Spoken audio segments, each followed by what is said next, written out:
Finding Bigfoot ran for 11 seasons and 122 episodes on Animal Planet. Matt Moneymaker, Ranae Holland, Cliff Barackman, and Bobo Fay gave the show everything they had. Then the cameras stopped. And what happened to each of them in the years between the cancellation and right now in 2026? The struggles, the losses, the financial realities, and the personal costs of 11 seasons of remote wilderness television is the story Animal Planet never told. Subscribe and stay until the very end. Finding Bigfoot was never simply a paranormal reality series. It was 11 seasons of 4 genuine human beings committing their professional identities, their personal time, their physical health, and their reputations to the sustained pursuit of a question that the institutional scientific community declined to engage with seriously, and that the entertainment industry was willing to fund only within the specific commercial framework of a cable television production whose requirements were not always compatible with what the investigation the show documented actually demanded. The team that Animal Planet assembled around that investigation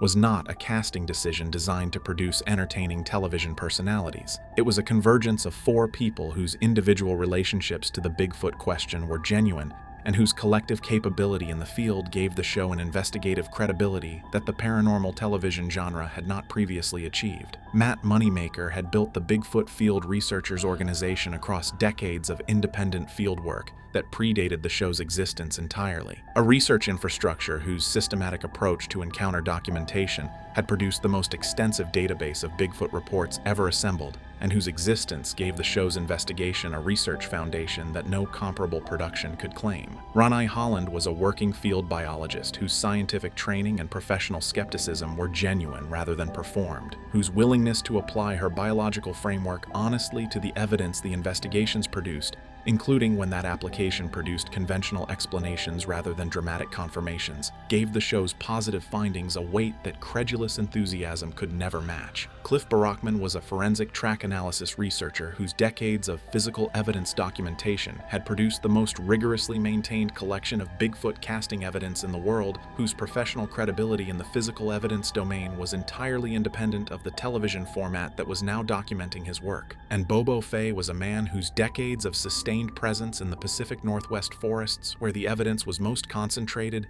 had given him a relationship to those environments that no production process could manufacture. These were not characters, they were people. And what 11 seasons of Finding Bigfoot did to those people, what the show built in them, and what it took from them, is the story that the broadcast record was never designed to tell. Matt Moneymaker arrived at Finding Bigfoot as the person whose lifetime of work had made the show possible. The BFRO, the organization he had built across decades of independent field research before any camera was pointed at him, was the research infrastructure whose existence gave the production its investigative foundation, and whose database of accumulated field evidence gave the team's investigation deployments a research intelligence that distinguished the show from every comparable production in the paranormal television space. He was not a presenter who happened to have a Bigfoot research background. He was the most significant systematic Bigfoot researcher in the country whose professional work was now being documented by a television production. The distinction matters enormously for understanding what 11 seasons of Finding Bigfoot produced in Matt Moneymaker personally,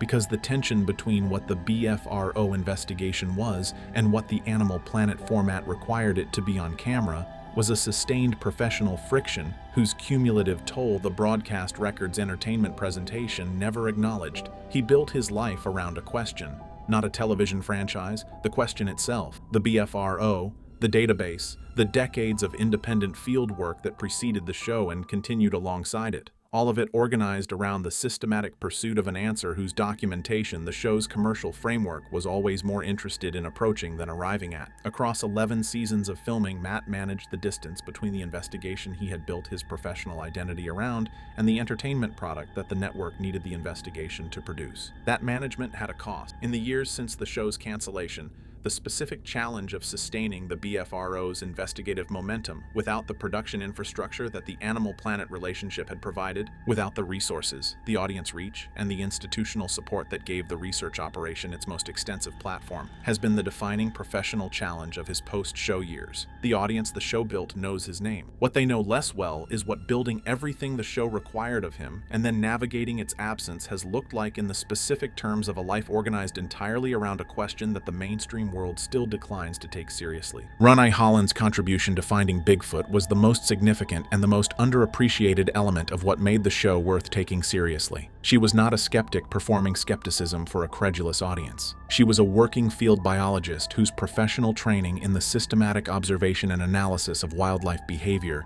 gave her the specific analytical framework for applying conventional biological explanation to the evidence the investigations produced, and whose willingness to apply that framework honestly, including when it produced conclusions that the show's dramatic requirements would have preferred she reach differently, gave the show's most significant findings a weight that no amount of enthusiastic confirmation from the other cast members could have provided. The Ghost Hunters audience trusted Grant Wilson because of his methodology. The Finding Bigfoot audience trusted Ranae because of her skepticism. A finding that survived her analytical framework carried a weight in the show's evidential record that Matt Moneymaker's enthusiasm and Bobo Fay's practical certainty could never independently produce. What that role required of her across 11 seasons was a specific and sustained personal labor whose cumulative toll the broadcast record's entertainment presentation never addressed. She was a professional scientist whose most publicly visible professional engagement was with a subject that the institutional scientific community, whose respect she had earned through her field biology career, declined to take seriously. Managing that tension between the professional identity she had built in the scientific community and the public role the show had created for her in a space that community dismissed was a sustained personal and professional challenge whose specific character the departure years have required her to navigate without the production framework that had previously managed it. In the years since the show's cancellation,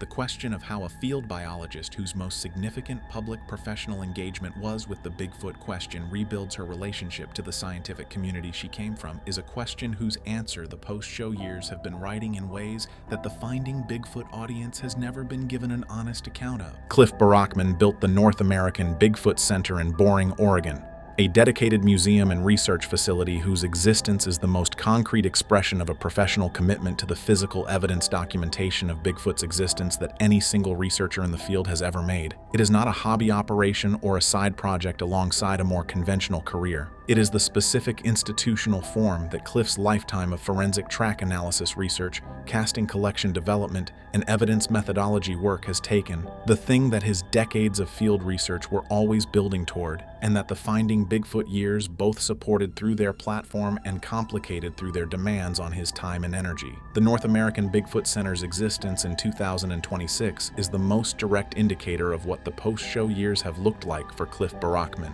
and its specific operational reality in the absence of the platform and the audience reach that Finding Bigfoot provided is the chapter of his story that the show's cancellation opened without the production infrastructure to support its continuation at the scale the show had made possible. Running an independent research institution dedicated to a subject the mainstream world declines to fund or to academically support is a financial and operational challenge whose specific character the Finding Bigfoot years made more visible and simultaneously more difficult by building an audience whose expectations the institution now had to sustain without the commercial infrastructure that had created those expectations. Cliff's forensic track analysis legacy, the physical evidence record he built across 11 seasons of methodical field documentation and across the decades of independent research that preceded and accompanied the show, is the most significant body of Bigfoot physical evidence any single researcher has ever compiled. What it means for that legacy that the show, whose platform gave it its widest audience, is no longer running, is the question whose answer the post-show years have been establishing in the specific terms of what Cliff Barackman's professional life looks like in 2026. James Fay gave Finding Bigfoot something that no casting process or production format could have manufactured: a genuine, decades-long relationship to the Pacific Northwest forests where the investigation was most active, that the show's entertainment framework consistently undersold, and that the audience who watched him across 11 seasons only partially registered through the production's characterization of him as the team's lovable giant. He was not a character. He was a man whose physical presence in the deep forest, whose extended periods of sustained immersion in the specific environments where the evidence for Bigfoot's existence was most concentrated, had produced a relationship to the wilderness that most people in the modern world have neither the opportunity nor the inclination to develop. The forest was not a location he visited for the show. It was a place he belonged to. And what 11 seasons of treating it as a production location rather than a place of belonging, 11 seasons of the specific physical demands, the schedule requirements, and the sustained deployment cycle of a cable reality production, produced in the body and the life of a man whose relationship to the deep forest had always been the most essential thing about him, is the chapter of his story that the show's adventure presentation was never designed to tell honestly. At 57, Bobo Fay is carrying the physical cost of 11 seasons of remote wilderness production in ways that the broadcast record did not prepare anyone to anticipate. The joints, the accumulated wear, the specific physical toll of sustained deployment into terrain that the production's dramatic requirements calibrated to the show's entertainment needs rather than to the sustainable physical management of a person who needed to still be functional when the cameras stopped rolling. The financial reality of what 11 seasons of cable reality television paid the man whose field presence was the show's most irreplaceable asset, and the specific personal cost of losing the production infrastructure that had organized his professional life for more than a decade without a clear path to what comes next at 57. He is still going into those forests. The question whose answer he dedicated those forests to finding has not changed. What has changed is everything else. The cancellation of Finding Bigfoot after 11 seasons was not the dramatic rupture of a show whose audience had abandoned it. It was the conclusion of a commercial relationship whose terms Animal Planet had always controlled, and whose continuation the network assessed against the competitive landscape of the paranormal documentary genre, without the obligation to consider what the conclusion would mean for the four people whose professional lives had been organized around the production for more than a decade. Animal Planet built a commercial property around four people's genuine engagement with a genuine question, and concluded that commercial relationship on its own timeline without the obligation that a decade of those people's lives being organized around its requirements might morally suggest. The specific impact of the cancellation on each of the four cast members reflects the specific way that each of them had integrated the show into their professional identity across the 11 seasons of its run. For Matt Moneymaker, it was the loss of the most extensive platform his research organization had ever had, the removal of the production infrastructure that had given the BFRO's investigative work its widest reach and its most visible public documentation. For Ranae Holland, it was the conclusion of the specific professional context within which her scientific skepticism had its most publicly significant application,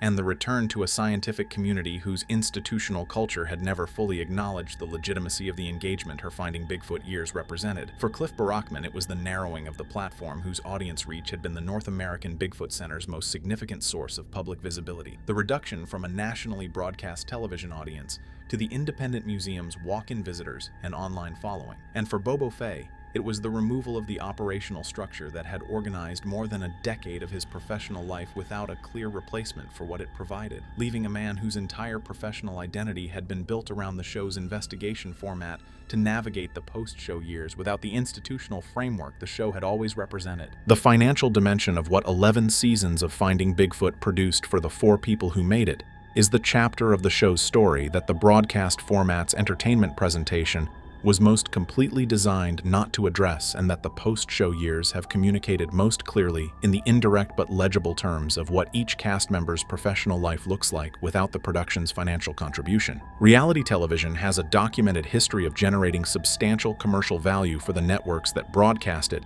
while distributing that value to the cast members whose presence generates it in amounts that bear no proportional relationship to the network's profit margins. Finding Bigfoot was not a show whose cast members' compensation reflected the audience loyalty and the commercial value that their genuine engagement with the investigation created across 11 seasons of broadcast content. The production was built around four people whose authentic relationship to the Bigfoot question was the show's most essential commercial asset, whose genuineness was the thing that made the audience return season after season, and whose compensation for providing that genuineness was structured within the framework that cable reality television applies to cast members whose marketability outside the specific production context is limited by the specific and unusual character of their expertise. Matt Moneymaker's BFRO, Ranae Holland's field biology credentials, Barackman's track analysis legacy, Bobo Fay's forest relationship, all of it was commercially valuable within the Finding Bigfoot context in ways that the network's compensation assessment did not proportionally reflect, and that the post-show years have required each of them to sustain and develop without the commercial infrastructure that had previously been supporting it. The financial reality of what the post-show years look like for four people whose professional identities were built around a subject the mainstream world declines to fund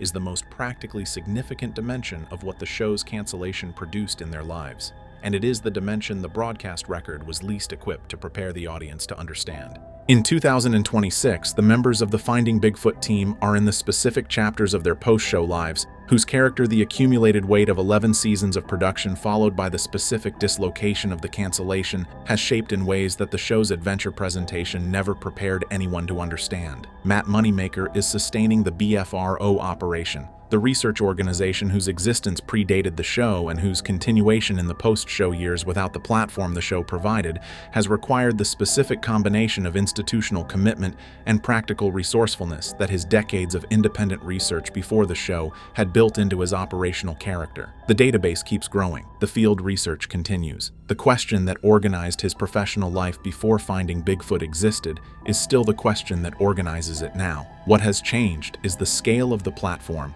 and the resources available for the work. Ranae Holland has been navigating the specific professional re-entry challenge that the post-show years have produced for a field biologist whose most publicly visible professional engagement was with a subject her scientific community declines to acknowledge, rebuilding her relationship to the institutional scientific world on the other side of 11 seasons of public association, with a question that world treats as outside the range of legitimate inquiry. Barackman is running the North American Bigfoot Center, maintaining the physical evidence archive and the research institution that represents his lifetime of forensic fieldwork in the specific operational reality of an independent facility without the platform the show provided. And Bobo Fay is at 57 carrying the physical costs and navigating the professional starting over that the post-show years have required, still going into the forests, still pursuing the question, still the man the show was always underselling. Finding Bigfoot took 11 seasons from 4 people. It took their time, their physical health in varying degrees,